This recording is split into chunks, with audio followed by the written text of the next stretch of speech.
Hey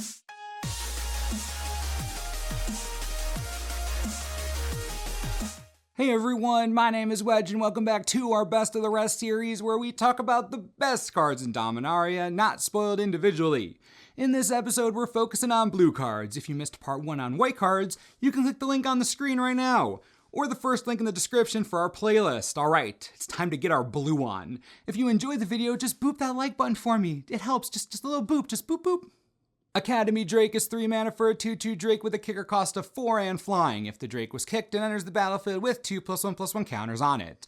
Ooh, fun. 3 mana for a 2/2 flyer is a fine limited filler card, but that kicker gives it real late game value as a solid mana sink. 7 mana for a 4/4 flyer is a lot, but again, this is value for the late game when you have nothing else to do. At 4/4, there isn't much that can beat it in the air, and it takes down a Sarah Angel, so it could be worse. Again, decent filler card, versatile from early to late game, I like it. Academy Journey Mage is 5 mana for a 3/2 human wizard. It costs 1 less to cast if you control a wizard. When it enters the battlefield, return target creature an opponent controls to its owner's hand. Playable.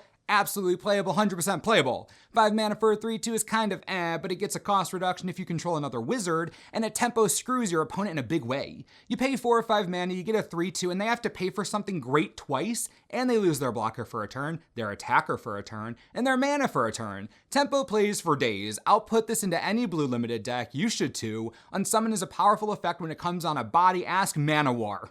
Artificer's Assistant is 1 blue mana for a 1/1 bird with flying. Whenever you cast a historic spell, scry 1. Normally it would take a lot for me to play a 1/1 for 1, even one that comes with flying, but it has Artificer in the name. If you're in an artifact deck, you get scry triggers all day. That's a lot of card filtering over the course of the game, and you can bet that your opponent isn't going to bother using a removal spell on this little 1/1. It can get free damage in for a long time before your opponent caves to its pressure, and at worst, it gives you some nice scry along the way. Only playable in a deck with a sufficient amount of artifacts, obviously, but it's not bad. Blink of an Eye is 2 mana for an instant with a kicker cost of 2. Return target non-land permanent to its owner's hand. If the spell was kicked, draw a card? Sign me up, Captain. Blink of an Eye is exactly the type of card I want to play. Can stem early bleeding with a sick unsummon effect, and it hits all non-land permanents, which means you can throw their expensive saga back at them. Planeswalkers, giant creatures, anything. And if you draw it late game, you get additional value with that cantrip kicker. This is everything I want out of a blue control spell in limited. It's so beautiful, I'm getting all emotional over here. Cloud Reader Sphinx is 5 mana for a 3/4 Sphinx with flying. When it enters the battlefield, scry 2. Sure, I'm in. 5 mana for a 3/4 flyer isn't anything to write home about, but filtering through 2 cards is quite good. Both of those together make for a decent limited filler card. A 3/4 will lose to some creatures in the air, but it makes a decent blocker, decent enough to include, that's for sure. I'll play one of these if I have nothing better, why not? Cold Water Snapper is 6 mana for a 4/5 turtle with hexproof. Alright, hear me when I say this. Hexproof is stupid and limited. It is. Hexproof is almost impossible to deal with, so I don't care that it's a 4/5 for a bunch of mana. I don't care that it doesn't come with any other keywords. The dumb thing has hexproof, which means it's basically invincible and limited. It's like dealing with Death Touch. It's a friggin' nightmare. Have you ever held a hand of removal and your opponent plays this? Yeah, debilitating. The snapper doesn't look the part, but I'm sure there are those who would disagree with me. I don't care. Hexproof is dumb. I'm playing this idiot turtle. Curator's Ward is 3 mana for an enchantment aura, enchant permanent. Enchanted permanent has hexproof. When enchanted permanent leaves the battlefield, if it was historic, draw 2 cards. What did I just talk about? Curator's Ward turns something into a nightmare, because now you need to get rid of this enchantment before you can get rid of whatever it is you actually want to destroy. And it isn't like enchantment removal is highly prioritized, and in addition to being able to enchant any permanent, if that permanent somehow does leave the battlefield underneath its blanket of hexproof, you get to draw 2 cards if it was historic, which means you get to replace the Curator and the creature. Curator's Ward is a powerful uncommon. I might be overvaluing it, but again, I don't care. I will play this all day. Deep Freeze is 3 mana for an enchant creature aura. Enchanted creature has base power and toughness 0/4, has defender, loses all other abilities, and is a blue wall in addition to its other creature types. Wow, talk about overkill. Not only is it a 0/4, but if they manage to pump it, it has defender so it can attack. It loses all abilities, so those are out of the question. And it's a wall, just to be sure everyone knows. Solid blue removal spell. It does create an annoying blocker for your opponent, but you're in blue. Chances are you're playing the long game or you're playing the flying game. Either way, this 0-4 isn't the problem anymore. Cheap answer to huge threats, solid in any blue limited deck. Diligent Excavator is 2 mana for a 1/3 Human Artificer. Whenever you cast a historic spell, target player puts the top 2 cards of their library into their graveyard. I'm glad this isn't uncommon, because if it were common, I guarantee players would try to draft some kind of mill artifact nonsense. At least this way, getting multiples of the Excavator will be quite difficult. I probably wouldn't play this in most anything though. A 1/3 for 2 is less than ideal, and I'm not looking to mill my opponent for a little at a time, or myself if I'm not running a graveyard interactive deck. Card just isn't much my style, to be honest.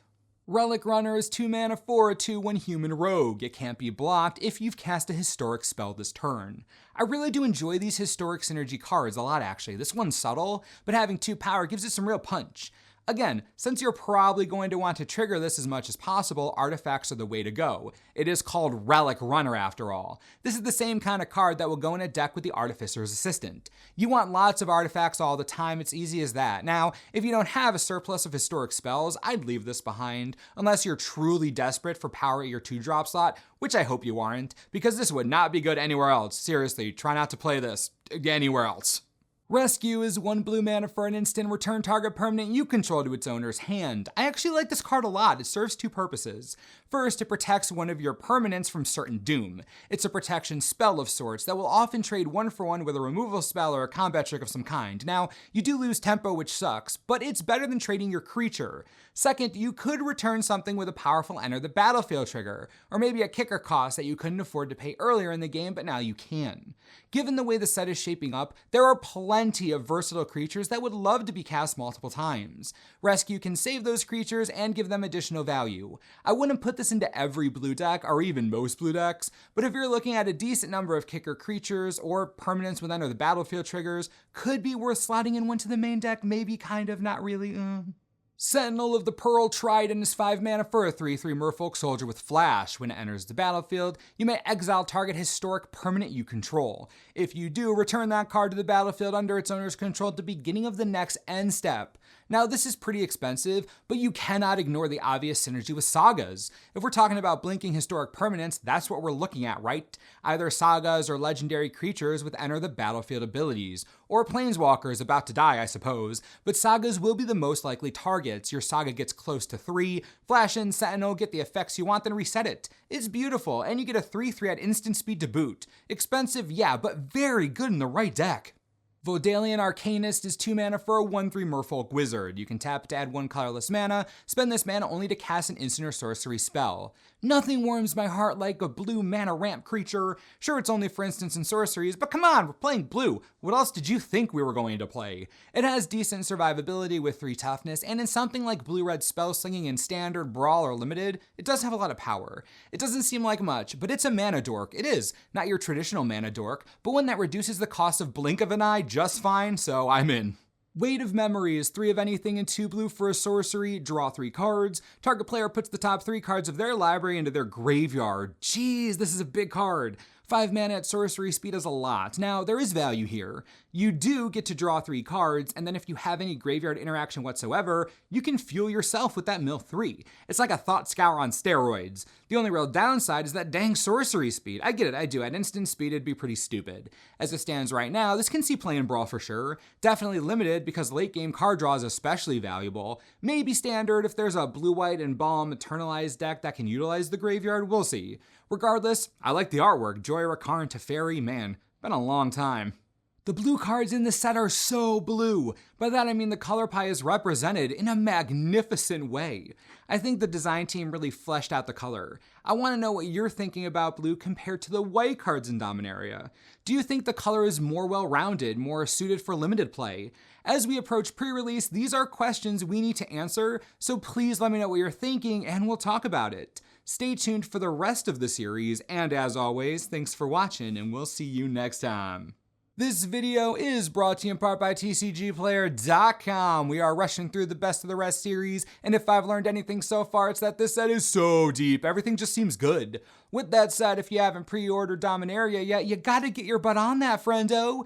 You can get boxes pre-ordered from TCG Player right now for only $92 per box. So if you don't have a local game store or yours is charging way too much, I got you back. Just click the link on the screen. It helps the channel out. Win-win. Enjoy.